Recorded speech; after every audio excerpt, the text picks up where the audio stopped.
Loud noises can feel like an assault to little ears. You might see your child covering their ears, dropping an ear to the shoulder, or even sticking their fingers in their ears. These are all signs of auditory sensitivity. I'm Geena, an occupational therapist at Prairie Grit, and let's talk about auditory sensitivity.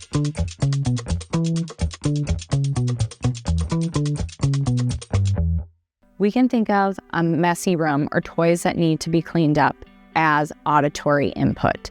If there's this many noises to take in, it's hard to know what to pay attention to.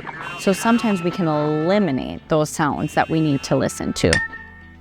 And it'll be easier for the child to respond to what we need them to listen to. But there's other kids who always seem to hum, talk to themselves, or talk louder than they need to. What they're trying to do with the mess is organize so they know in a predictable routine what will happen. We can help both these kids, the sensitive and the creating their own noise, by letting them know that it's okay to ask for a break if they're not able to organize or calm the environment in the ways that they need.